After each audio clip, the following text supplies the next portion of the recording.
2022, año de la Revolución Cultural para la Despatriarcalización, por una vida libre de violencia contra las mujeres. Hola, queridos estudiantes. El día de hoy abordaremos un tema sumamente importante, como es el verbo. Soy la profesora Elizabeth Rodríguez del tercer año de escolaridad del nivel secundario y te estaré acompañando por este bello recorrido gramatical.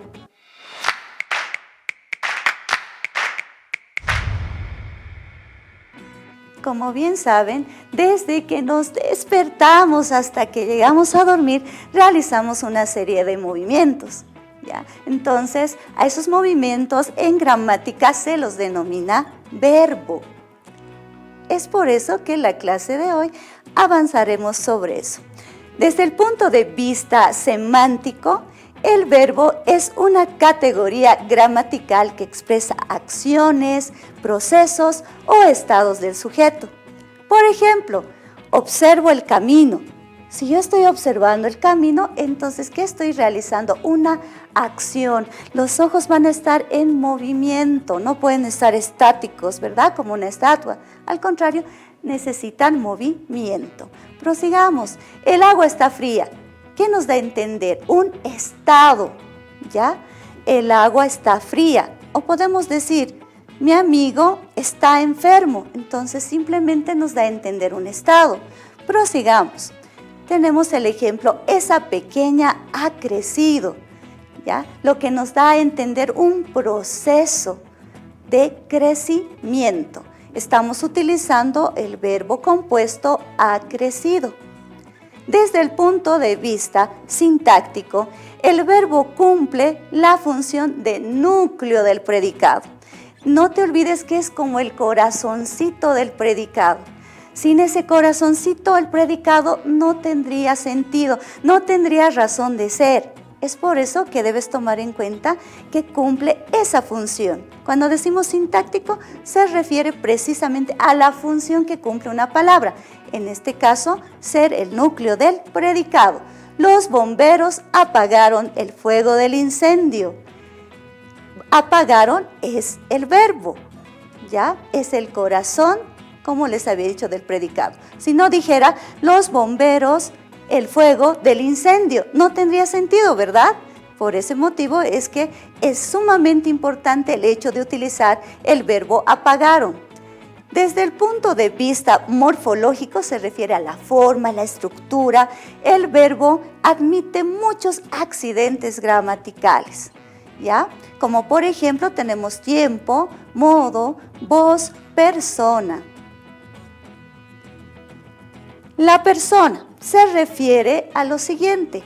Indica el papel que realiza el hablante, sea yo, el oyente, que serías tú, u otro interviniente, que sería otra persona, respecto a lo que se expresa dentro de una oración.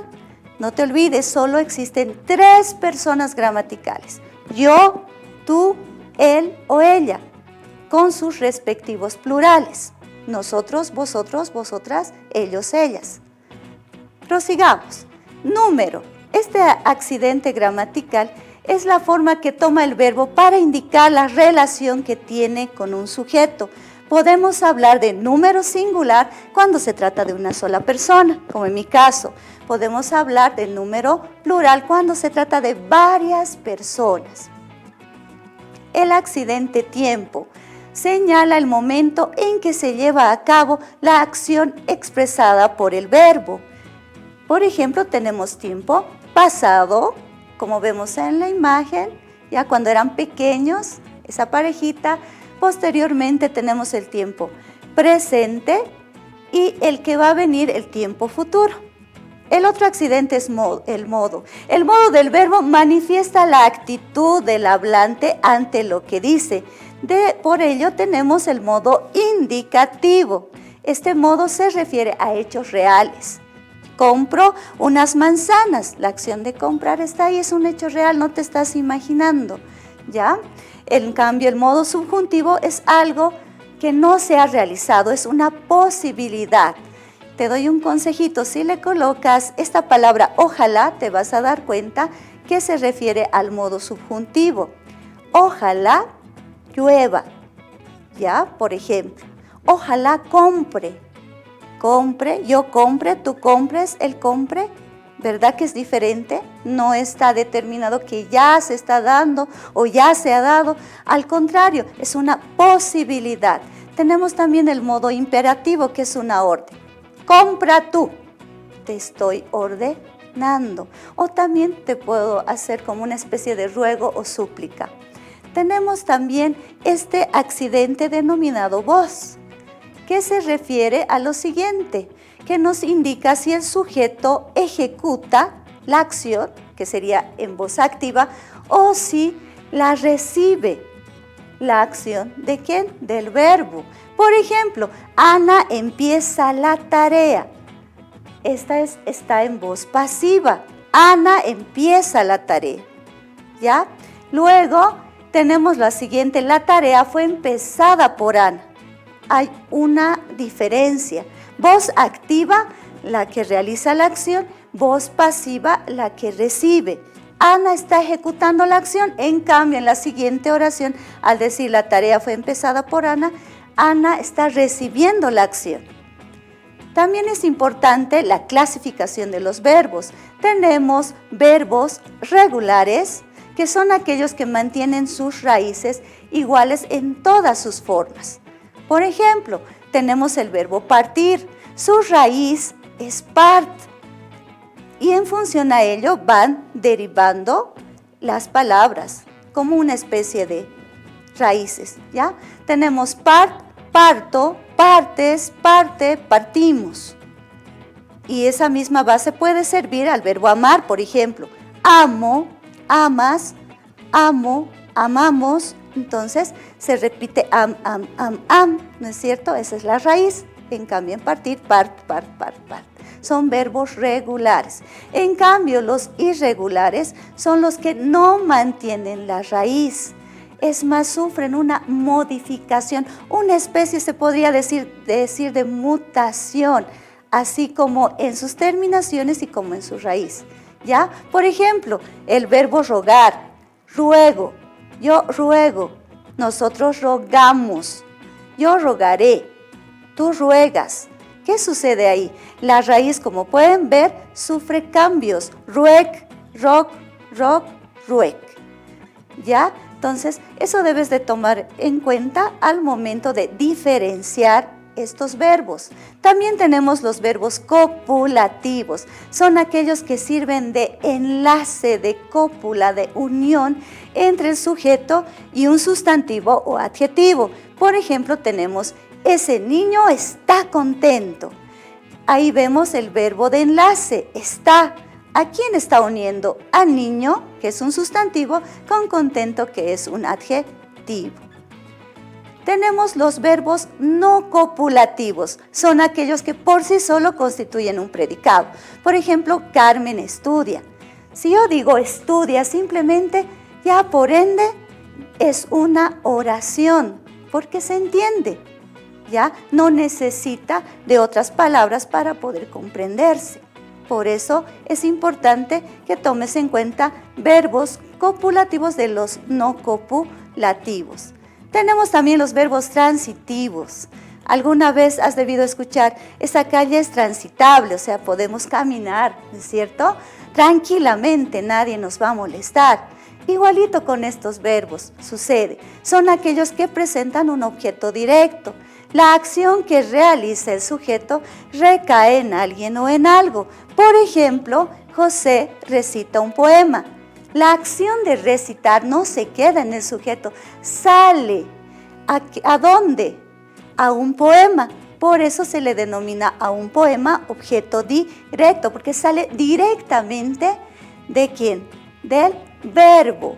Por ese motivo se le denomina verbos transitivos. También tenemos los verbos intransitivos, lo contrario de los transitivos. Son aquellos en los cuales la acción verbal no recae en nadie, en nada, carecen de objeto directo. ¿Ya? Por ejemplo, tus padres trabajan sin descansar. trabajan, la acción de trabajar, fíjense bien ese verbo. Tus padres trabajan sin descansar. Cuando tiene objeto directo te haces la pregunta, ¿qué es lo que? Tus padres trabajan, ¿qué es lo que trabajan? Como no se entiende esta oración, entonces sabemos que está utilizando el verbo intransitivo. No puede pasar la acción, se queda en el mismo sujeto. También son importantes las formas no personales del verbo, que son las 3 formas verbales que no admiten conjugación, es decir, no expresan las características propias del verbo, como son el infinitivo, el gerundio y el participio. El infinitivo es una forma no verbal que expresa la acción sin indicar el tiempo en que se realiza ni la persona que lo hace. Funciona como nombre y al mismo tiempo también como verbo. Por ejemplo, tenemos las terminaciones ar, amar, caminar, jugar, comer, beber, correr, ir, recibir, dormir, escribir. Por ejemplo, el descansar es un derecho del trabajador. Ahí está en función como si fuese un sustantivo. El gerundio, forma no personal que indica la acción que está pasando, realizando o llevando a cabo. Funciona como adverbio y como verbo. Tenemos la terminación ando, yendo. Ando, amando, caminando, yendo, comiendo, bebiendo. Por ejemplo, subiendo la escalera me caí. Ahí estamos utilizando la terminación yendo, subiendo. ¿De qué verbo viene? Te preguntarás. De subir. Tenemos el participio, forma no personal del verbo. Funciona como adjetivo calificativo y como verbo. Sus terminaciones son ado, ido, amado, caminado, ido, comido, bebido. También hay las terminaciones irregulares, tocho, so. Por ejemplo, la bufanda tejida me encantó. Ahí tenemos que está en función de adjetivo, bufanda tejida. ¿De dónde viene tejida? Del verbo tejer. He tejido una bufanda. También está en función de un verbo, pero en tiempo compuesto. Hasta pronto, queridos estudiantes. Fue un placer acompañarlos por este bello recorrido gramatical. Chao, chao. 2022, año de la revolución cultural para la despatriarcalización, por una vida libre de violencia contra las mujeres.